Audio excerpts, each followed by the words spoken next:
আচ্ছা, আপনি কি সত্যি কাল আমাকে ডিভোর্স দিয়ে দেবেন? তোমাকে এক কথা কতবার বলতে হবে শুদ্ধতা? কাল আমাদের সব সম্পর্ক শেষ। তুমি একবারে স্বাধীন।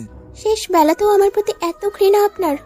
শোনো শুদ্ধতা, তোমাকে একবারে আমি পছন্দও করি না আর ঘৃণাও করি না। আগে তো আমাকে কত ভালোবাসতেন। আগে ভালো লাগতো তাই ভালোবাসতাম, এখন ভালো লাগেও না আর ভালোবাসিও না। ভুল বলছেন বোধহয়। কোনো দিনই আপনি আমাকে ভালোবাসেননি। যা ছিল সবটাই মোহ ছিল। সবই জানো দেখছি। এতই যদি জানো তাহলে চুপ করে থাকো। আপনার কাছে একটা কথা জানতে চাই। কি কথা? আমি চলে গেলে আপনি কি আবার বিয়ে করবেন? অবশ্যই করব, ইভেন কাল পরশুর মধ্যেই করব। কাকে করবেন জানতে পারি? তুমি তাকে চেনো? কে সেই ভাগ্যবতী? তোমার বেস্ট ফ্রেন্ড অবন্তিকা। শুদ্ধতা চমকালো। অবন্তিকা যে তার পেছনে ছুরি মারছে এতদিনও সে বুঝলো না। শুদ্ধতা চুপচাপ বসে রইল, একটা কথাও বলল না। শুদ্ধতা ভাবছে সাহিল হয়তো একা একটা পৃথিবী গড়তে পারবে, কিন্তু আমি সাহিল ছাড়া একটা পৃথিবী গড়ে তুলতে পারবো না। কাছের মানুষগুলোই এইভাবে কেন বিশ্বাসঘাতকতা করে? নিজের বন্ধু বেশে বান্ধবীটা কিভাবে অন্যের সংসার ভাঙতে পারে? কিভাবে নিজের স্বামী স্ত্রী থাকা সত্ত্বেও অন্য মেয়ের সাথে সম্পর্ক রাখতে পারে?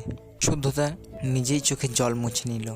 ভালোবাসার মানুষকে সে সবসময় সুখী দেখতে চায়, তার থেকে দূরে সরে গিয়ে তাকে যে সুখী করতে হবে এটা শুদ্ধতা ভাবতে পারিনি। আপনার কাছে একটা সত্য কথা বলার আছে, আর একটা আবদারও আছে।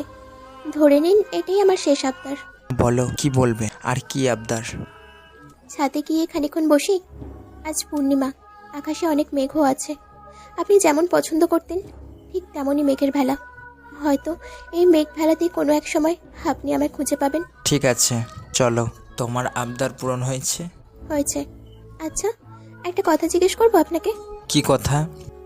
আমি যদি না থাকি তাহলে আপনি কি করবেন? আমি না থাকলে কি আর করব? তুমি চলে যাওয়ার পর আমি আর অবন্তিকা সংসার করে হেসে খেলে কাটিয়ে দেব।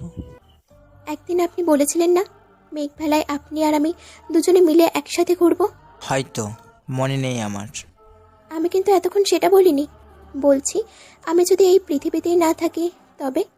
আমি ভাবছি, সত্যি তো, সত্যতা না থাকলে কি হবে আমার?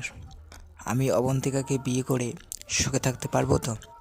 হ্যাঁ, আমি নিশ্চয়ই পারবো। দেখেছেন আজ রাতটা কত সুন্দর। এই পূর্ণিমা রাতে মরতেও সুখ। সে মরণ যদি আজ হয় তাহলে তো আরও ভালো, তাই না? আপনাকে খুবই ভালোবাসতাম। আপনাকে ছেড়ে একা একটা পৃথিবী করা আমার পক্ষে সম্ভব নয়। আপনি আমার ছিলেন, আমারই থাকবেন চিরজীবন। সেই জন্য ডিভোর্সটা দিতে পারলাম না। ক্ষমা করবেন আমায়। ভালোবাসি আপনাকে এবং বাসবো সব সময়। অতঃপর শুদ্ধতার একটা আর্তনাদ চিৎকার শোনা যায়। হঠাৎ ঘুমটা ভেঙে যায়। ধরপড় করে বিছানায় উঠে বসি। আমার পুরো শরীরটা ঘামে ভিজে যায় এবং ভাবছি এতক্ষণ যা দেখলাম সেটা কি সবই পুরোটাই স্বপ্ন ছিল? আমি তাড়াতাড়ি রুমে লাইটটা জ্বালিয়ে দিই এবং লাইটটা জ্বালিয়েই দেখি শুদ্ধতা রুমে নেই। আমি ভাবছি কোথায় গেল সে, এবং সারা বাড়ি শুদ্ধতাকে খুঁজছি। অবশেষে ছাদে গিয়ে দেখলাম ছাদের এক কোণায় একটা ছায়ামূর্তি দাঁড়িয়ে আছে।